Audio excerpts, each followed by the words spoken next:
starting recording, and then we both went off screen and back on again.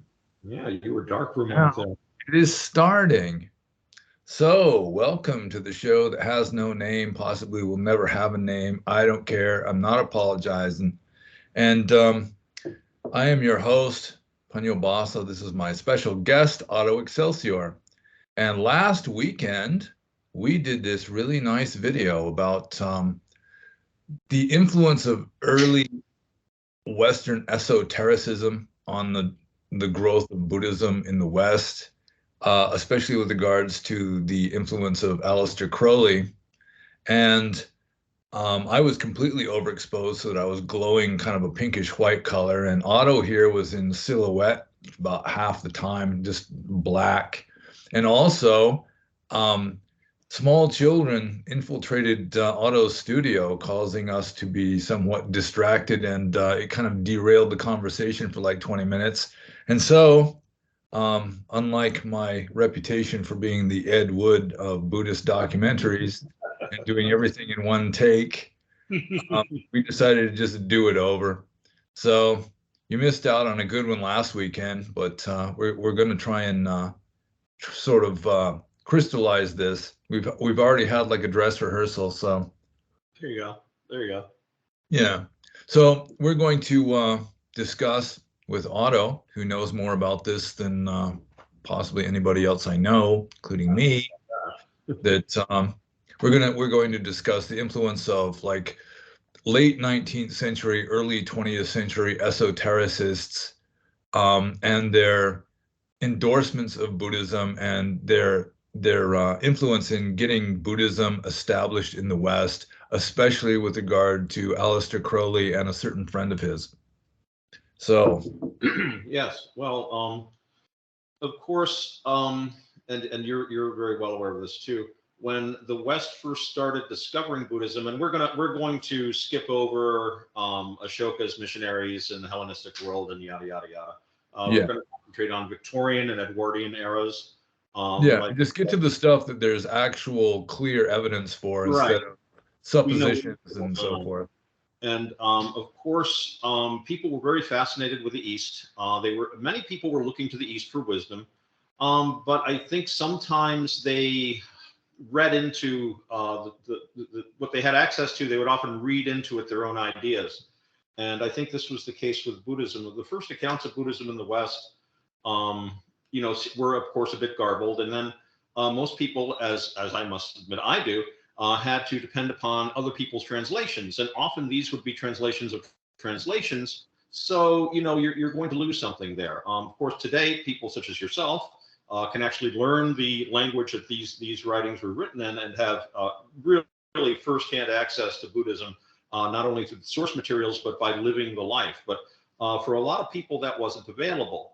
And as a result, I think there were some ideas about Buddhism that were prevalent that we wouldn't consider to be overly accurate, especially with the Theosophists, who were, I think with all due respect to them, I think that they were trying to not so much transmit the Dhamma or any kind of be transmitters so much as they were trying to create an eclectic system which used everything they could get their grubby little paws on, including Buddhism. Yeah, I But think some of them, like even going back to Schopenhauer, were just using Buddhism as a kind of evidence supporting their own point of view. Picking out the parts that really emphasize what they had already been teaching. And then they find Buddhism, which has some overlap, and they go, oh, this is interesting. This is good. And then they start endorsing that as vindication of their own point of view to some degree. yeah, but overlap does not mean identicalness by any stretch of the imagination. It's like that funny little cartoon of the Buddha and Schopenhauer having a cup of coffee, and just there are certain similarities, but there are also great differences. But these were, though, the first steps towards Buddhism, I guess you'd have to say, towards people getting more accurate information. And in that sense, Aleister Crowley was one of the people who was important to this. Now, Crowley himself for a while called himself a Buddhist, although I think it was, like so much that Crowley did, I think it was for shock value mostly. And I think we talked about last time, he used to send his friends Christmas and New Year's cards, I think, that said something like wishing you a speedy dissolution. Yeah. from a distance, and all Yeah, that I sort of thing. think a lot of the early Buddhists were, I mean, they were trying to find some more or less atheistic philosophical substitute for, Abrahamic religion.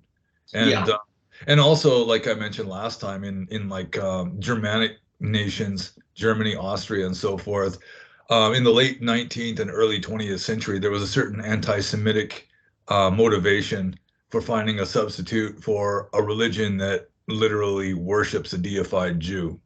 right, right. Yeah, they were trying to move away from what they saw as Semitic influences on their culture and society. So that, and I think that, and this is one of the reasons why Savitri Devi, I think, went to India, was because they had this idea that we had a native religion in Europe. It was supplanted by Christianity and the Roman Empire, that had a lot to do with that. So to go back to the basics, you had to go back to the remaining countries that still followed pre-Christian traditions, and India is probably the easiest place of access Yeah. for these people. So, and this is not actually unique now, because we read about the ancients, who also went to India, in the Hellenistic period, and then right through into the late imperial times. What was his name? Wonder worker under Nero. Apollonius of Tyana. Yes, yes, yeah. Yeah, yeah, and I read his biography, and when you read about his discussions with the Indian sage, I mean, that's not Indian philosophy they're teaching at all. It's garbled beyond recognition. Oh yeah, yeah. But the thing is, he could, or whoever wrote that book, is saying we look to India for information. So even then, India was seen by people in the West as an acceptable place to learn about religion and the gods and stuff Yeah, like it was that. just a place of sages and wonder workers. Yes, yes, and naked men on rocks that would just sit under a baking sun, and when Alexander the Great shows up, and he's got like these sophists come up and say they want to discuss ultimate reality. It's like, well, take your clothes off, sit on that rack for 5 years, and then we'll talk. Okay, until then, you just have no idea what you're doing.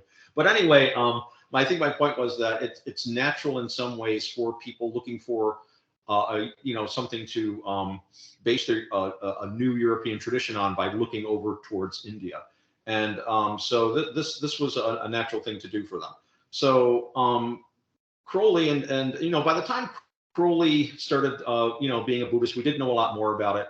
But I think that the way he really helped bring the Dhamma in a more accurate form to the West is through his very, very good friend Alan Bennett, who was actually Crowley's teacher. He was an occultist as well, or a magician, if you like, although I dislike that term sometimes, because, as I've often said, it makes me think of pulling a rabbit out of a hat. Yeah, let's But just call him a warlock then. it could be warlock. You could call him a warlock, I guess, wizard. But in any event, he was very much into the occult path, and he also was in very, very poor health, and suffered terribly from asthma. And it was felt that the environment in England was very, very bad for him, and was indeed killing him.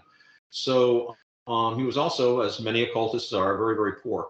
So Crowley, who still had some money left, got together with some other friends of his who had cash, and they clubbed together and basically sent Alan Bennett out to Asia, where he studied Buddhism, became a bhikkhu, and eventually came back to England with, I've read his, I think he's got like a couple of books. I think they're basically collections of like lectures he gave.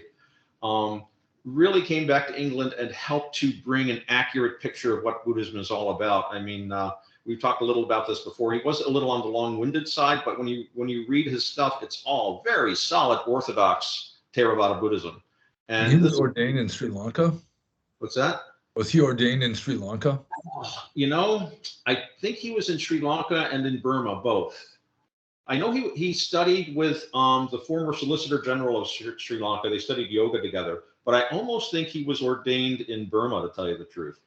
I'd have to, again, I really was thinking we were going to talk about something. Well, it was a British colony back then.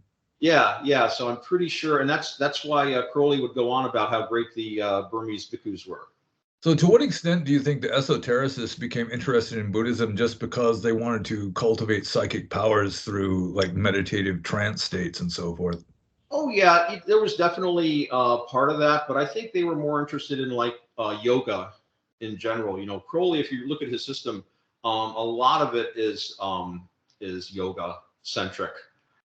He wrote extensively on the subject. He practiced it, you know, on a daily basis, and I'm sure he was looking for those powers. But of course, again, you had a lot of very kind of distorted ideas of Vajrayana Buddhism coming through to the West too. That was the Buddhism I think they were looking for the mystical powers from. You know, these supermen living in Tibet. Oh yeah, like what was it? What were they called? The Lamas. masters in the Himalayas that the Oh yeah, so Theosophists hidden were masters. supposedly channeling. Yeah, and Yeah, Madame Blavatsky was supposedly getting letters materializing from the all these masters and things, so and forth. Yeah. some poor kid, and unfortunately, as you may have noticed, occultism and mysticism do tend to sometimes attract people who are a bit mentally unstable. Yeah, And especially in the West. yes, It's like that's my experience is that because Buddhism is kind of a fringe phenomenon in the West, you get a lot of people on the fringe, you know, including yes, schizophrenic types and so forth. yes, and people who, because we simply don't have these spiritual or mystical traditions widespread in our culture anymore, they are seeking something, and yeah, sometimes they're seeking more than you know. Again, it's I think a lot of these paths presuppose that you've already done a certain amount of work, that you are like well, you know, like in Hinduism, you're supposed to have gone through your householder stage. You're supposed to be a responsible citizen and have all of your other social skills together before you take the next Yeah. step. And be trained in the Vedas from the time that you were a child. Like Yeah, it's you go through the brahmacharya stage, that's like the first stage, the celibate student, and then you move on to the householder stage. right. So, but the whole culture is supporting you in this path, so you don't even have any question about what you're going to do. So, yeah, you tend to get people who are a little mentally unstable sometimes. And Israel Regarde actually wrote about that. He was for a while Crowley's secretary, bigwig in the Golden Dawn, and you know, its successor groups afterward. But he said that somebody should really go through like a full course of analysis before you even touch occultism. You should go through Jungian or you know, psychoanalysis, whatever strikes your fancy. But just to make sure that you're very, very mentally stable. And I brought all this up because I was remembering that there was, I believe, a young man who was hanging out at the Theosophical headquarters in India, and he was very, very much obsessed with the hidden masters in the Himalayas. So he finally went up to visit them, and he just basically, I believe, he just basically disappeared in the mountains and died. But Blavatsky was saying, "Oh yeah, he's with the masters now. He's having a great time there." And then word comes back, "Well, we found this frozen corpse, you know, halfway up K2 or something like that. He didn't have any equipment." And yeah, so He just left behind the coarse physical. exactly, you made a good theosophist. You know, if only Blavatsky had you there to advise her, she'd have done better. But yeah, so in that sense, then there were very many people, I think, who were looking to the East not just for religious or mystical knowledge, but yeah, like you said, they're actually actively seeking occult powers. And yeah, especially some of the stories coming out, you know, of Tibet and northern India. And then we've talked about this before. Something gets translated into Latin, that gets translated into German, and then that gets translated into English. There are going to be problems creeping in. And of course, in the East, it's traditional that the things that are written down, well, that's from sutta, it's a thread. You're supposed to have a teacher who is going to give you everything, all the other materials that thread sews together. So the written word is only a small part of the education. It's expected that you'd have somebody there with practical experience as well. Yeah, it is true that the word sutta or sutra in Sanskrit has the same Indo-European etymology as the word suture in English. Right. Like a surgeon suturing up a patient or something. Oh, there you go. You disappeared for a moment. Yeah, it's really amazing the similarities of some of these words. Well, what are like the basic ones tend to stay the same, like pa and ma. You know, papa, father, fratra, brother, and stuff like that. Yeah. So, and then other words seem to just like take off like crazy. Just no telling. Yeah. So getting back to Crowley's friend Alan Bennett. So Crowley helped to sponsor his trip to the East, where he became a monk, and then he became sort of like what was his name? The Saint Thomas, who was the nemesis of Henry II or something. He sort of took the religion a little too seriously for the person who sponsored him, and sort of started going his own way. And if you like, yeah, Crowley wanted, Crowley from his Buddhism, which as he always said, he liked Buddhism because it was atheistic, so he got to be an atheist and have religion. He developed his religion of the Lama based on his how to put this, channeled message or revelation, if you like, in 1904 in Cairo. And he wanted Bennett to, come back into Thelema, I want you to be my, my right-hand man again. And Bennett said something to the effect of, why would anyone leave the crystal clear purity, of the teachings of the Buddha and forsake this for the deliberately murky occultism that Aleister Crowley cultivated? And it was very murky. Crowley liked a complicated, murky system. The more ambiguity, the better for him. So yeah. More chaos to generate mana. But the fact is, though, that Bennett had been not only a wizard and occultist, but he was Crowley's superior. He was Crowley's teacher. He was better at it than Crowley, and he completely turned his back on the whole occult farrago, nothing but a waste of time. He instead, turned to Buddhism, turned to mysticism. And when he returned to England, he did everything he could to educate people about the realities of Buddhism. When you read his lectures, a lot of it is, you have to remember he's talking to like this is the Edwardian era, but these are people that grew up in the Victorian era as well. Eras don't just end like that. Oh, we're Edwardians now, we have to think differently. So he's basically talking to a Victorian, Edwardian kind of an audience. So he has to tell them all the things Buddhism isn't, like Buddhism is not devil worship. Buddhism is not this weird pagan this. Buddhism is not a way to get magic powers and fly around in the air and blast people with your, all kinds of ideas that come up about Buddhism. Most of the inaccurate ideas too were the ones that, people love sensational things. They rather to come back and have to be, explaining why, the Burmese were wrong and the Sri Lankans were wrong and Christianity is right and so forth. Right. Well, they it's what was it? Since there's a drive to believe the things that reinforce your own point of view, obviously, but also we like sensation.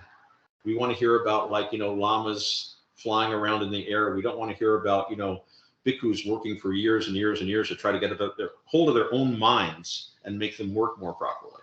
Which or being beggars who just wander and collect food into an alms bowl and that sort of thing is kind of played down a bit. When I've been talking to people about Buddhism lately, and of course I always say my ignorance of Buddhism is vast, but I tend to regard it, at least a large part of it, as a means of getting your own mind under control so that you can think more clearly about things. And what you can't control, because you can't control it completely, because there is no self. The Anatalakkhana Sutta, supposedly the Buddha's second discourse after his enlightenment, is saying, you don't have complete control over your body or your mind. And so that is evidence that it's really not you, and that there is no self in that regard. But to the extent that you're not controlling it, at least you're detaching from it. It's just nature taking its course, and then you're not really involved. You're just observing.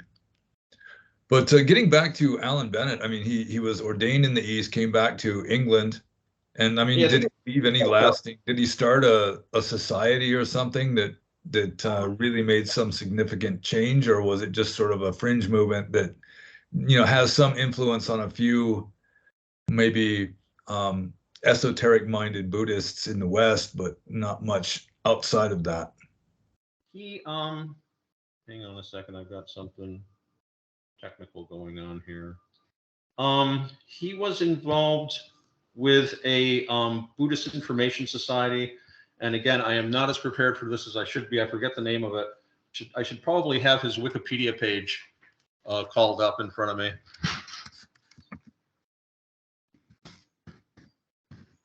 But he, again, spent a lot of his time, I think, just, there you are. You blacked out there for a minute, too. Oh, really? Yeah, I've Yeah. been seeing and hearing you from the beginning. Well, that's good. Yeah. We don't have, hang on. There. Because now you got me. Well, it doesn't matter. But anyway, yeah, he was, I think it was called the London Buddhist Society or something like that. Yeah. So he I mean, was, you may not know much about the history of Western Buddhism, but I think Christmas Humphreys was like the president of some society in England, like even back in the 50s. I don't know. I'm not sure if that's the same one that Bennett was involved in the founding of, but I don't think he founded it. I think he was instrumental in reviving it. I think he was, I remember he was the second Englishman to actually be ordained. There had been another cat earlier, but he didn't seem to have made much of an impression. And again, it was really hard to get people to pay attention to somebody giving you like just real Buddhism when you could go over to the Theosophists and learn about like, magic carpets and enlightened sages and secret masters and stuff like that. I think that was definitely a factor. People wanted, they wanted something a little flashier instead of like, well, you got to work really hard for years. What? Come on, I want those instant powers and stuff like that. So, but yeah, the he, Theosophists definitely had a major influence on the foundations of Western Buddhism, more so than most Western Buddhists realize, I think. For example, the Reese Davidses, I mean, they were the man, I can't remember his first name, um, Reese Davids. He was the founder of the Polytech Society, and he started off, I'm pretty sure, as a Theosophist, or else as a Christian who turned into a Theosophist. And they were um, so yeah, I mean, just that would be just a major influence of Theosophy on Western Buddhism, because Rhys Davids was really one of the guys who really got the ball rolling in the West with regard to Western Buddhism, or especially Theravada Buddhism. And it looks like you're still having some kind of technical difficulties. yeah, this is a weird setup that I've got here. All right. Well, anyway, all right, I'm just going to ignore this, and if I black out once in a while, or if you black out, I'm not going to worry too much about it. Yeah, I think though that sometimes you need the drive for sensationalism. I mean, people would not have even gone to the East if they didn't think they could find Superman and gold and all these things that draw people out there. So they bring back a lot of dross, but hidden within is the actual gold of the Dhamma, the actual, real information. And I think it kind of got lost in the shuffle a little bit, but it got back here to the West, and that was the important part. So, Alan Bennett bringing that back and helping to support other efforts at propagating the Dhamma in the West was kind of I think epiphenomenon might be too strong a word, but at least a side effect of this interest that was driven by Theosophy and people like that. Yeah, and just people wanting something other than Christianity. Yeah, and there was that that was something that Nietzsche warned us about, as we lost our faith in, and we really did as a culture. There would be this emptiness. And, maybe 1 out of 1,000 people can be like a happy, robust atheist. We'll get some comments on this, but I think for the most part, it's not really good for people. We're not evolved to be atheists. That's why I like Professor Dutton. He talks about how, he uses the arguments of Darwin and evolution to tell you that you should be in church. So we've evolved to have, we have a spiritual side to ourselves that is inescapable. And if you take people's spiritual supports away, they will find something to clutch on. And I'm not saying that you're throwing away a crutch. People's organized spiritual life is an integral part of their culture. And when that's taken away, then they find crutches. And we've talked about this before. Everyone has a religion. They might not know that it is a religion, but they have it. For most people, it's their money. They worship their money. There are some people that worship, sensual pleasures. Or their family. Hmm? Or their family. Or their family, and that's good up to a point, but it can be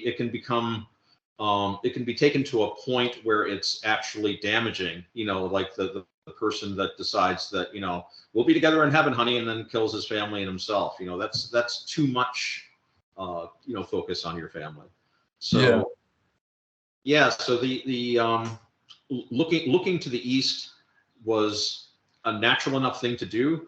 But again, a lot of the stuff that came back was filtered through the desires, the ideas, the fads, just the fads of the Victorians and the Edwardians.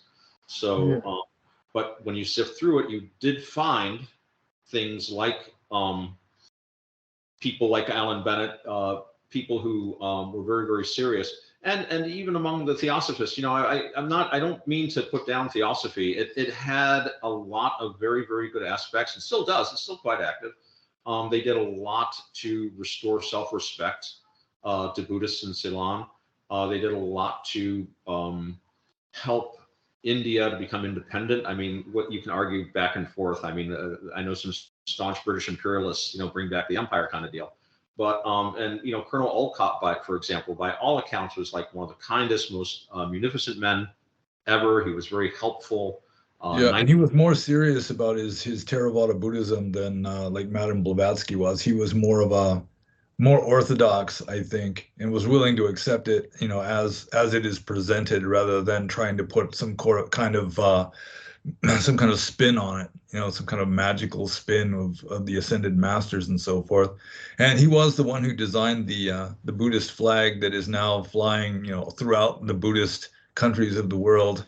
That's And right. I guess he was friends with Anagarika Dhammapala, who was one of the main advocates of like Sri Lankan independence. And also he was one of the founders of the Mahabodhi Society, which is still functioning and still having some significant influence on Buddhism in the West, even if it's less influence than less orthodox sources like the IMS groups and so forth.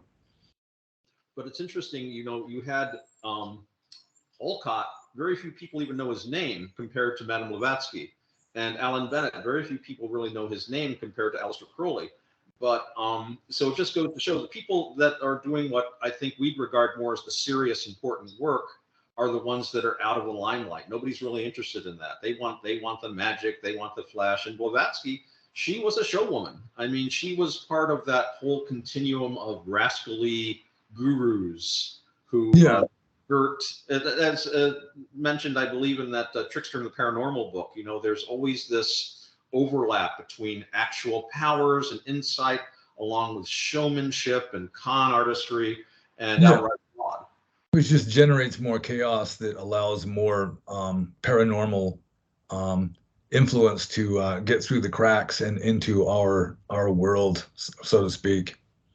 But also, I'd point out that a lot of the early Western Buddhists, and a lot of them even today, especially Theravada Buddhists, they want, like you were saying, an atheistic religion. And so they would interpret nirvana or nibbana as just mere extinction.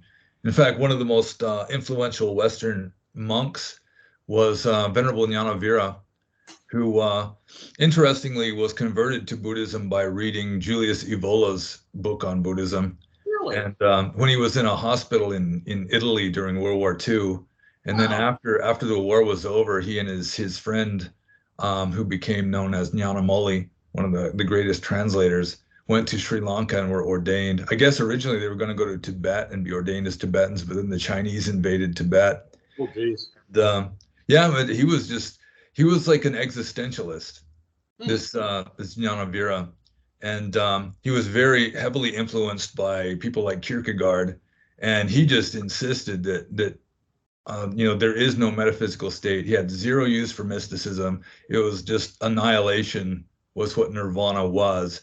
Right. And he's got a lot of followers today. He was a hyper intellectual. He thought that he had just pondered, intellectually to the point of Buddhist sainthood. Like he considered himself to be an Arya, like a Sotapanna. And a lot of Buddhists to this day, I mean, possibly even the majority of Western Buddhists are essentially just Western materialists with a little bit of Buddhist flavoring added. Well, I think that, and I thought about this, and we've talked about it, and I've heard other, I've read articles by other people, and I think there is an aspect of that where, yeah, Westerners don't want to give up their materialism at all. But they want a religion, so they can say, well, this is my religion, and it's cool and it's different and stuff. But they don't really want to embrace some of the nuts and bolts because we've talked about this before. Karma works because karma can't really work very well unless you've got reincarnation, unless you accept this idea. And I think people just don't want to be responsible for their acts. I mean, it's very comforting on a certain level if you think, well, I'm just going to be snuffed out, and all that talk about reincarnation and karma is all just symbolic. And so at the end of the day, I can do whatever I want, and nothing bad is going to happen to me as long as I can stay nice and comfortable. It's almost like a cult of comfort, Yeah, well, they don't want to take responsibility for their actions, but I think even more so, they don't want to take responsibility for their own unhappiness. Like especially the Western Buddhist movement, so-called, in nowadays is mostly ultra liberals who are just programmed to believe that all suffering is caused by Whitey. It's caused by somebody else. You have to blame somebody else and then fix things on the outside in order for Buddhists to be comfy and happy and safe, when really they just completely reject one of the core teachings of Buddhism, is that whether you're comfy and happy and safe depends entirely upon your own attitude and your own mental states. Yeah. But I think we are kind of drifting away from early esotericism, and Crowley. Well, yes and no, because did send me this book by Crowley that I still haven't read yet, I have to admit. In fact, I've read almost nothing since I stopped being a monk. I'm going to have to get back into the habit, I think. And I told you last time that I haven't really read much Crowley. You know much more about him than I do. And I saw one of his books for sale at some bookstore at a mall, like in the late 80s, I think. And I chickened out from buying it just on the off chance that maybe he had like put a curse on the book just for fun. Yes, I think we talked a little bit about there are actually apparently some books that do have curses on them, according to Crowley anyway. So yeah, I think that taking a book into your house can have just even without reading it can have karmic consequences. Not comic, but karma. I try to keep to the Pali. But there was a book translated by McGregor Mathers called the Book of the Sacred Magic of a Bremel and the Mage. And this is a very complicated system of basically what you do is you go through a series of rituals at the end of the day. And actually, this takes many weeks to do this properly. When it's all done, you have command over all four elements, earth, air, fire, and water, the four classical elements, and the spirits that control them. And supposedly you have to, if you start it, you have to finish it or you get in big trouble. Also, you shouldn't leave the book around or anywhere because things can happen. Crowley apparently took Boleskine up in Scotland. One of the reasons he took that secluded estate, aside from probably it was fairly cheap, was so that he could practice this. And of course, he got, I forget how many months into it he got, and then he said, you know what, he found some excuse to like drop the practice. And some say that was the reason why he was so dogged by bad luck and unfortunate things for the rest of his life. But yeah, I think there can be consequences for things like that. But yeah, that book, I'd be very interested to, maybe after you've read it, we can have a chat about it, because there's some aspects of it that I think you'd have more insight on it possibly than me. So. All right. Yeah. Do you think Crowley had any significant influence on the foundations of Western Buddhism, other than just his friendship and sponsorship with Alan Bennett, his Pali monk name was like Ananda Matea or something like that, right? Yeah. Actually, I think that's his main contribution. I mean, that, and he was, like I say, calling himself a Buddhist for a while. So he helped make people more aware of it, certainly. Yeah, but that was just the popularization of the esotericism in general that was largely responsible for the interest in Buddhism. Yeah, if you read his his accounts of his Buddhism, I'm not very convinced by his Buddhism, put it that way. But he, no, I think that, but I think that's still, it is a very important contribution. But no, he was definitely not a mystic. He went on a great deal about mystical exercises, and in that book, he talks about systematizing the way we attain enlightenment. He had this idea of taking Western scientific method and wedding it to traditional mystical pursuits. So he called it scientific illuminism.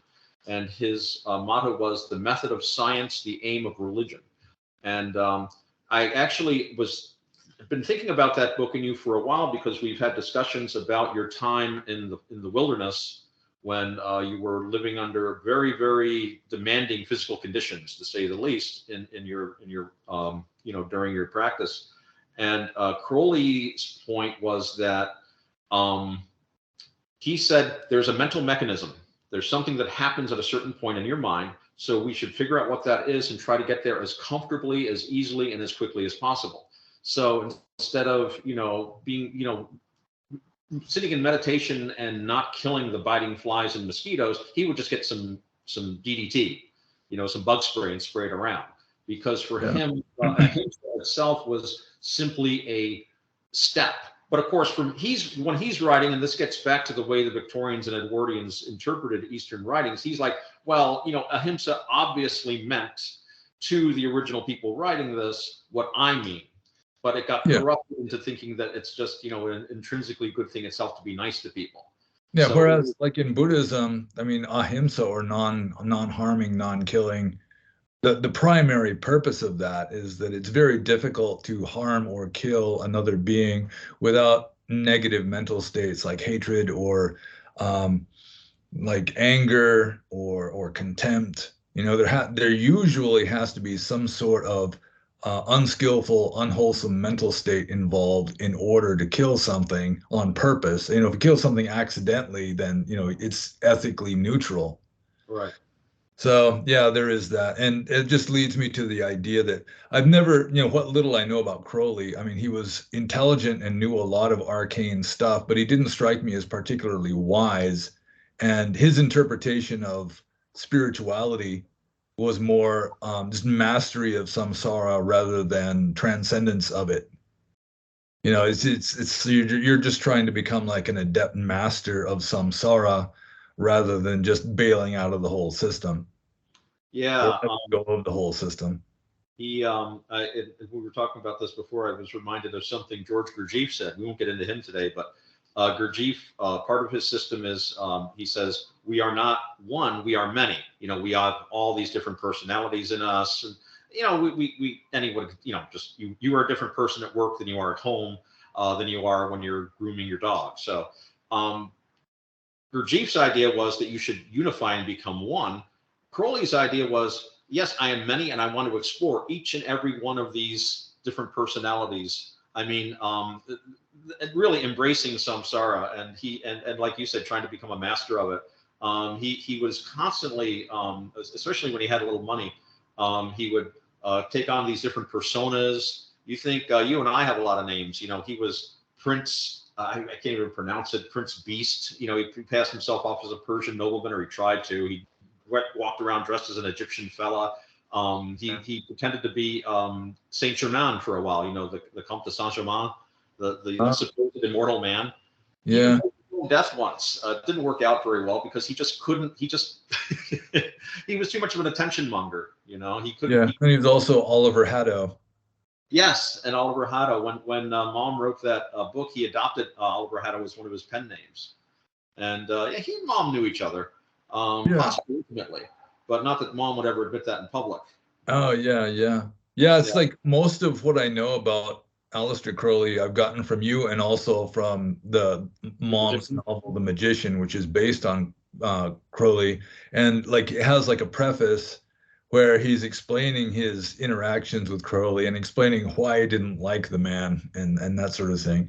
That's pretty much what my information on Crowley comes from, until I eventually read this book you sent me, book 4.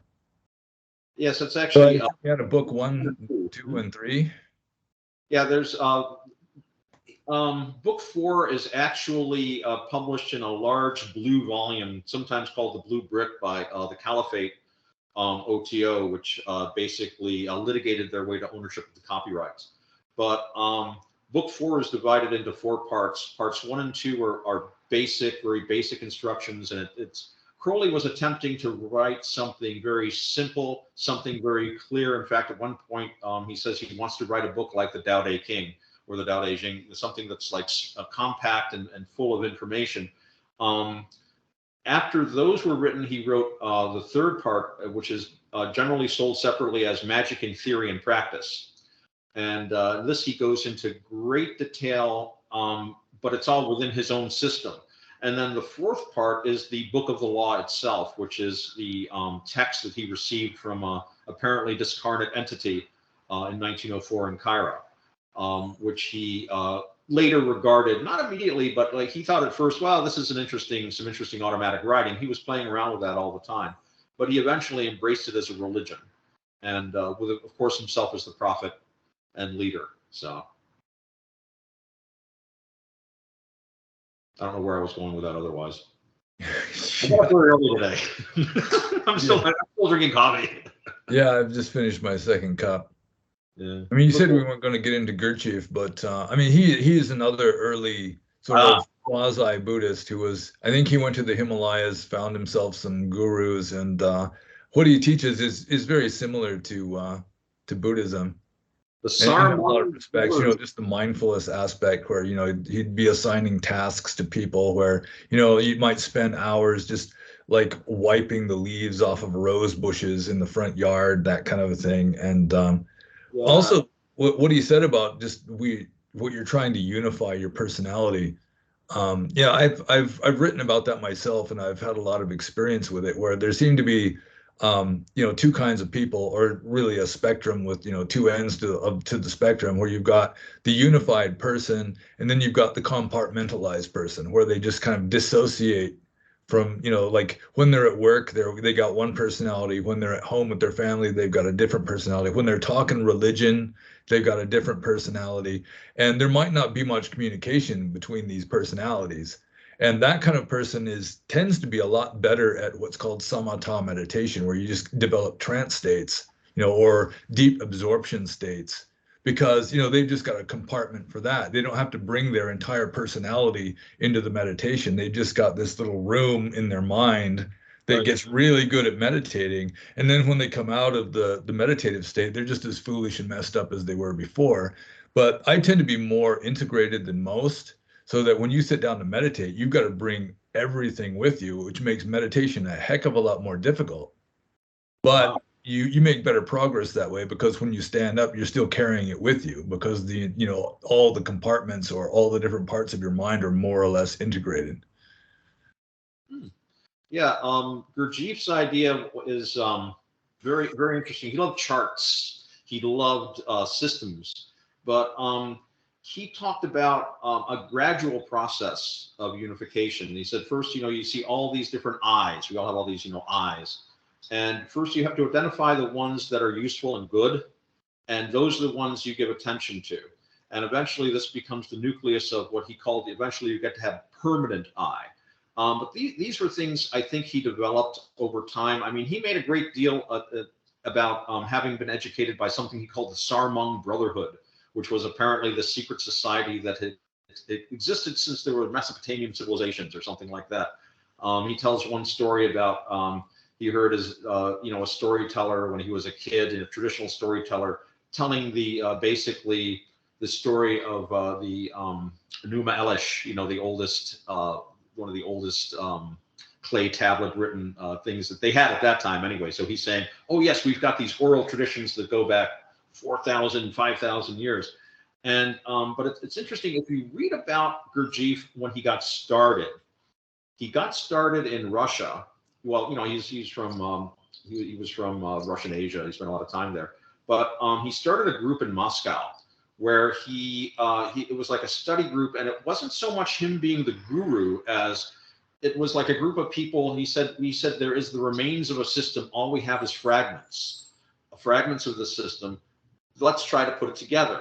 So he was a lot more open about being, I'm just taking all the little remnants that I can find and trying to recreate a system. Later on, he got on about, oh yeah, I was specially trained, but every single detail in Gurdjieff's system, or what he talks about, the movements, he talks about how people preserve knowledge through dance, so that even though you don't convey something verbally, through preserved dance motions, you can communicate all these ideas. And this became very important in his work later.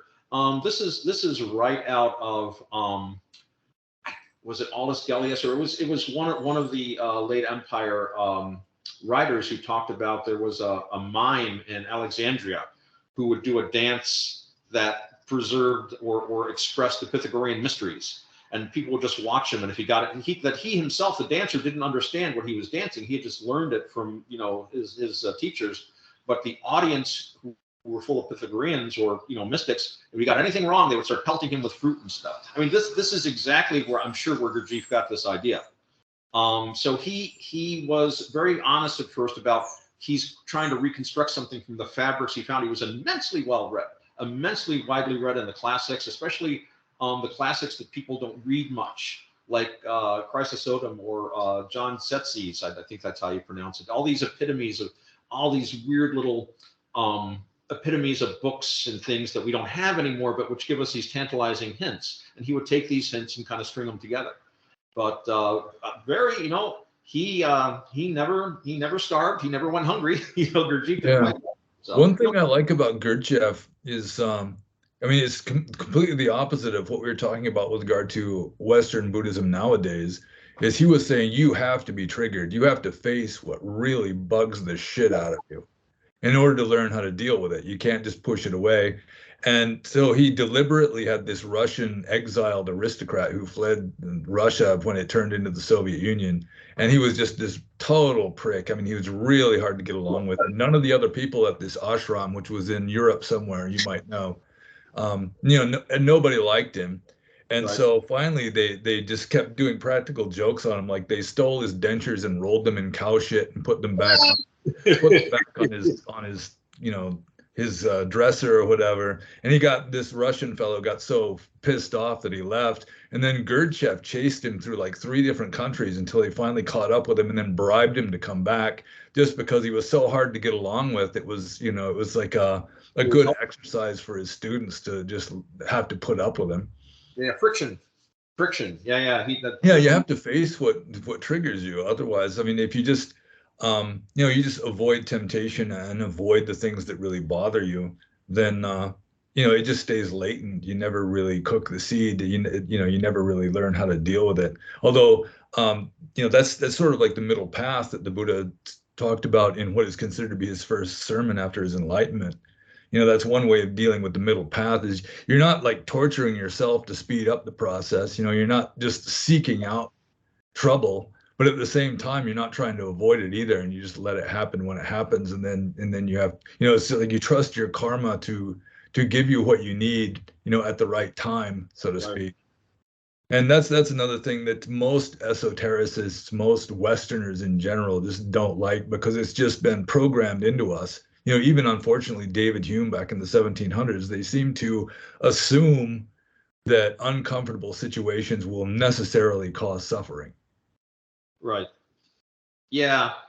Actually, I was talking about this with someone not long ago, about the necessity to face these things. And that's one of the things I found about Buddhism is, properly understood, it's about looking right in the face of things. Aging, illness, death. We spend all our time trying to avoid this, and the inevitability of our change. Even if we think about aging, illness, and death, we don't always apply it to ourselves, even though we tell ourselves we have to recognize that we are going to become different. And to me, most importantly, that you own your actions. You are the Lord of your actions. You do things, and things are going to happen to you. You can't just do something and expect it. I mean, unless, obviously, if you're a really enlightened person, you can act acomically. But you have to own your actions, because they own you, whether you want to admit it or not. You've got to face these things. And I think the universe has a tendency to keep pulling your head back and saying, no, look right in the eye of this. And if not in this lifetime, then certainly in the next. Yeah. I've often said that, or at least I've said several times, that before you do an action that's sort of morally questionable, I mean, you should consider, well, do I want to do this badly enough that I'm willing to have it happen back to me sooner or later? Because it probably will, or its equivalent. I And if like you that. decide, well, it's worth taking the hit, then I guess you can go for it. I mean, it's your choice.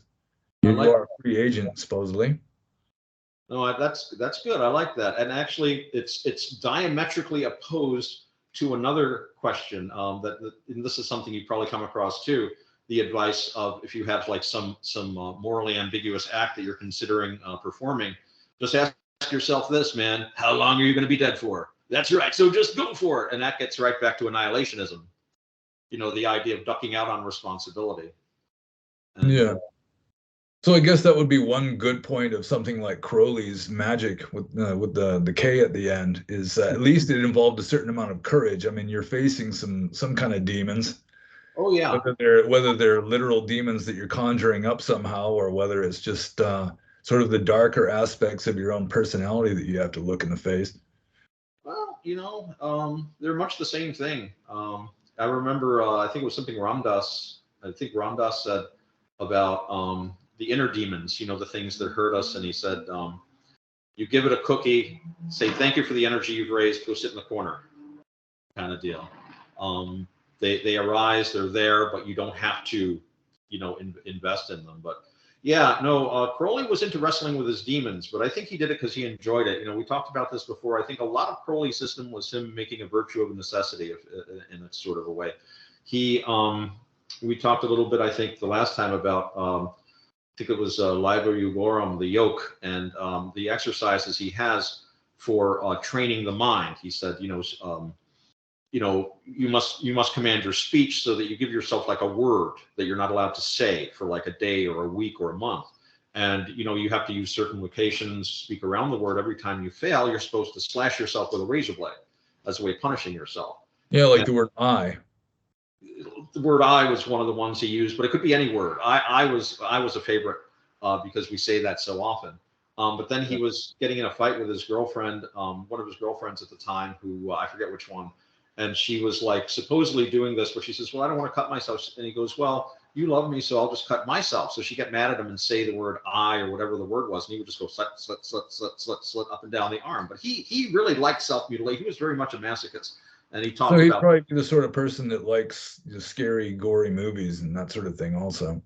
yeah, yeah. And I think he'd be also a person who would like to make scary, gory movies as well. Figure out new ways to make the head explode on screen and stuff like that to get the tail.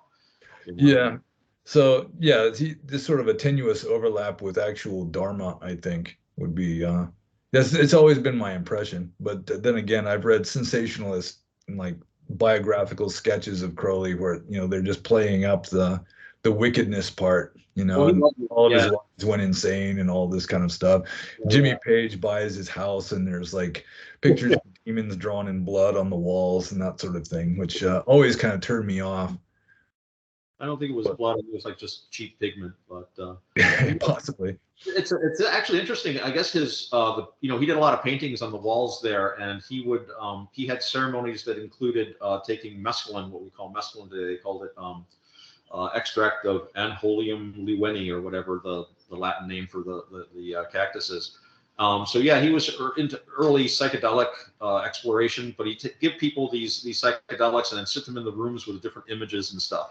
And he was trying for really high-speed consciousness alteration, by any means necessary. He really did have a drive, I think, to get a hold of his own consciousness and shake it by the throat kind of deal.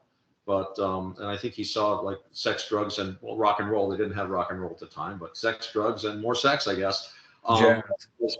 Yeah, as a way to attain that in the shortest space possible. He was in a hurry. Crowley was in a hurry. I think that kind of stuff. Most Westerners are. You think? You think that's They want shortcuts. They want it. They want the easiest way possible to get the highest goal.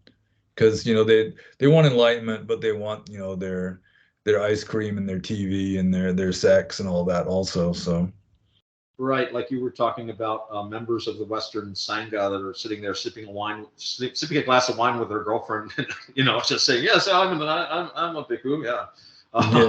some kind of bhikkhu." Whoa. Uh, but no, did you find now you were saying before that you had associated with Western monks when you were out in Asia, and you said a lot of them came from Australia and Well, in Burma, yeah, there's more Australian monks than American ones. Probably more German monks than American ones in Burma also. do you Not feel exactly sure why. I mean, Australia just because of geographical yeah proximity, but easy to get there, and they were former. Germans, it may be just that Germans, they just like the dry, systematic approach to spirituality that Theravada provides. The Germans have sort of a reputation for being dry and systematic. So it could be something like that. It could be an ethnic thing. So these Western monks out there, do you think they were looking for shortcuts originally when they came out there, or did you see an impatience with them, or by the time they become monks, hopefully they've kind of been. Yeah. Well, my experience with the monks of my generation, I can't really talk about millennials who are becoming monks nowadays, but my generation, most of them started off with psychedelics. And it may not have been spiritually motivated to begin with, but then they have some kind of mystical experience, expanded consciousness, and then they start getting interested in trying to expand their consciousness or cultivate, higher states of consciousness without the use of chemicals. And usually, aside from some that don't last very long, anyone who lasts more than about 2 years tends to be fairly serious, and they know what they're signing up for, and they know you're going to have to go out into the forest and practice intensive meditation and endure hardships and so forth. Of course, then you got some nutty ones who just they're on the fringe or whatever. I heard about this one monk who just a Western monk who became a relatively strict monk for a short period of time just as a way of curing himself of like crack addiction or some such. And yeah, he had like anorexia or bulimia or something also, and all kinds of weird things. So you get some weird ones like that who generally don't last for very long. But any monk who is relatively intelligent and relatively sane, especially the strictly practiced ones who are like in the forests of Southeast Asia or South Asia, yeah, they tend to be much more serious in their Buddhism than the armchair Buddhists of the West who care more about cultural Marxism than they do about what the historical Buddha actually taught. Well, that also kind of brings up the idea of Buddhism as a palliative. I mean, I obviously it's all about the cessation of suffering. So in that sense, yeah. But I think sometimes people, like your friend who was using Buddhism basically to get himself off of hard drugs. That's a first step. But hopefully, after he got off the hard drugs, was he able to continue on the Buddhist path, or did he just get off the drugs and say, No, he didn't last for very long. I think his eating disorders caused his bones to become very brittle, and he just broke his leg while walking one day or something. And yeah, he was really kind of messed up. I didn't know him personally. I was just hearing secondhand stories about this weird American monk living at Pa Auk Doya in southern Burma. Because you pointed out that especially in the East, people sometimes just take the robe very temporarily, or they spend some time as a monk. They leave the Sangha, but it doesn't mean they stop being Buddhists or stop trying to work. It's just that they feel they have to do it in a householder kind of setting. And you said to me before that people even think that there are magical or occult powers almost associated with being a bhikkhu, or at least taking the robe for even a short time. Yeah, well, in Burma, the word used for monks is not the word used for human beings. I mean, a monk is not considered to be a human being. He's like a superhuman being. It's just through the exalted karma of the Buddha himself and the Sangha that he founded, and you just living an exalted life supposedly. And a lot of the Burmese just another idea the Burmese have is if you build a pagoda, you're pretty much guaranteed of heaven. There's such karmic juju involved in building a pagoda. Like George Orwell's Burmese Days, one of his early novels about Westerners living in Burma. The villain Upo Chin, he's really just a nasty guy, and his wife, who's this devout Buddhist Burmese lady, who's telling him, you're an evil man, you will go to hell, and he'd just say, you don't know anything. I'm going to build a pagoda. Oh, well. That's just going to like erase all of his past shitty actions. But yeah, the Burmese, they're spiritual materialists, and they consider karma to be like a kind of spiritual money. That making donations is just like an investment. They're like putting karmic money in the bank, kind of a thing. Like indulgences. Yeah, kind of similar to that, or just doing the prescribed number of Hail Marys and all that, and it just somehow erases all the bad things you've done. But but meanwhile, Americans, they just reject the whole idea altogether as a general rule. Just the whole idea of karma, or us being responsible for our own suffering or anything. It's just very degenerate. Although apparently it's always been that way. I mean, I did. I was involved in a conversation with a senior Buddhist monk, and he was pointing out that, I mean, even back in the Buddhist time, there have always been heretics and this sort of weird fringe movements claiming to be genuine Dharma. And that's going on now. And is to some degree, it was going on with the early esotericists and, like Schopenhauer. He came actually pretty close to Buddhism, with his idea of the will. And, it'd be will I mean, that's pretty much what karma is. They're both could be identified as volition. It's like the momentum of the current of your mind, so to speak. So too, right? Even intention, just having an intention generates karma as well, right? Yeah, that would be an aspect of will. Okay. Or Chaitana in Pali. Karma is identified with Chaitana. There's the famous line, Chaitanaham bhikkhave kamam vadami, where the Buddha is saying, monks, I say that volition is karma. So it really is sort of like the momentum of your mind, and that we are creating our own reality. And so you do something good, it just adds a little positive momentum, upwards momentum. You do something bad, it adds a little downwards momentum to this stream of consciousness that just keeps pushing us forwards through life. And at least Schopenhauer had some idea of that. So it's been, he's probably one of the first modern Westerners, aside from some missionaries, to openly discuss or endorse Buddhism.